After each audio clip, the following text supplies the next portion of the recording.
Welcome to the Salmon Runs YouTube. Enjoy the video. You'll begin by preparing both machines so sharing works immediately. First, make sure both PCs are on the same network and subnet. This prevents routing issues. Once done, open Network and Sharing Center and enable network discovery and file sharing. This allows your folder to be visible. Decide whether you want password-protected sharing or an open share. If you choose authentication, create or note a user account and password. That lets you set permissions reliably in the next step. Now create the actual share. Right-click the folder, choose Properties, then Sharing and Advanced Sharing. Give the share a clear name, optionally limit simultaneous users to control load.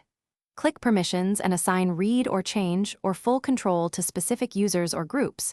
Remember, this controls network access. Then, switch to the Security tab to set NTFS permissions.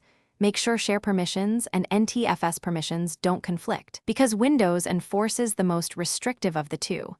Once aligned, you can test from the client. Finish by mapping the share on the client.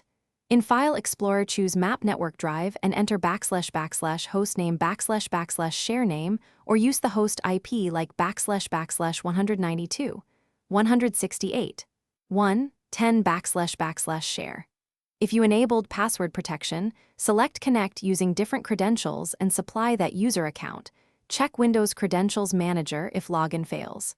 If you can't connect, make sure Windows Firewall allows file and printer sharing, confirm SMB version compatibility, and verify both computers' clocks are close. Time skew can block authentication.